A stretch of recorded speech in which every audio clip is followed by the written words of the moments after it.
Hello students, आप सभी का आप मेरे यूट्यूब चैनल में स्वागत है। स्टूडेंट्स, हम एलिमेंट्री रियल एनालिसिस का पेपर सॉल्व कर रहे थे और क्वेश्चन नंबर 5D पे पहुंच चुके हैं। क्वेश्चन नंबर 5D है, check the convergence of following series. ठीक है, दो सीरीज है हमारे पास, दोनों की कन्वर्जेंस चेक करनी है हमें। ठीक है, तो अगर कन्वर्जेंस चेक करने के लिए फर्स्ट के लिए अगर देखें तो फर्स्ट के लिए अगर हम एक कंपेरिजन देखें, स्टूडेंट्स एक क्वेश्चन को सॉल्व करने के कई तरीके हो सकते हैं। ठीक है, बट मैं इस पर देख रहा हूँ तो 4n greater than equal to 2। ठीक है, ये हमें पता है log n is less than equal to n, क्योंकि log 2 की वैल्यू कम होती है, log 3 की वैल्यू 3 से कम होगी, log 4 की वैल्यू 4 से कम होगी, ये सबको पता है। ठीक है, इम्प्लाइज 1 अपॉन log n। ठीक है, 1 upon log n will be greater than upon 1 upon n। ठीक है, अब यहाँ पे देखो आप, सिंस अगर आपने ये सीरीज पढ़ी हो, ये डाइवर्जेंट सीरीज, और हम इसको यूज कर सकते हैं क्योंकि ये ऐसी सीरीज है जिसको हम जनरली यूज करते हैं, क्योंकि ये सीरीज जो है हमारे पास बेसिकली कौन सी सीरीज है, harmonic series. Harmonic series, and यहाँ पे p क्या है हमारे पास, इक्वल टू 1 है, और p इक्वल टू 1 पे हार्मोनिक सीरीज जो है वो हमेशा डाइवर्जेंट होती है। ठीक है, implies by convergence, by convergence नहीं, बाई कंपेरिजन।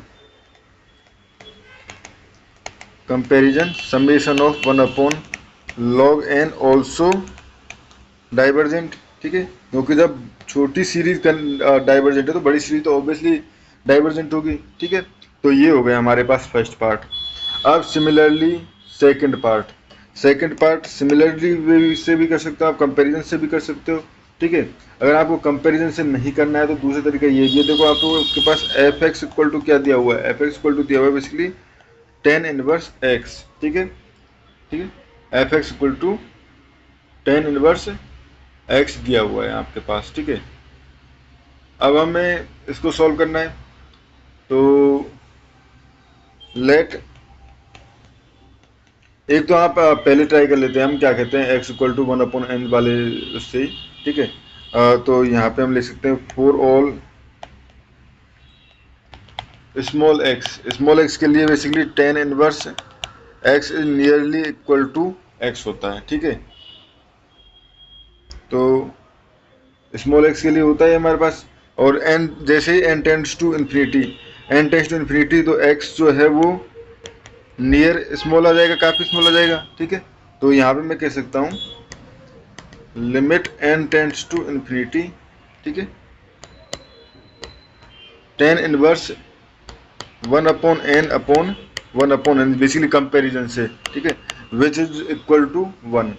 ठीक है, विच इज इक्वल टू 1। अब नाउ बिकॉज अगर देखें तो आपने वो ये फॉर्मूला बेसिकली ये है, लिमिट u अपॉन v, जो हम एनिवर्सरी, अगर v जो है वो कन्वर्जेंट है डाइवर्जेंट है तो u भी कन्वर्जेंट है डाइवर्जेंट होता है।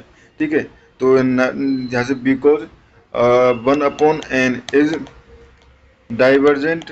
ठीक है, because 1 upon n is divergent implies tan inverse 1 upon x, so n is also divergent.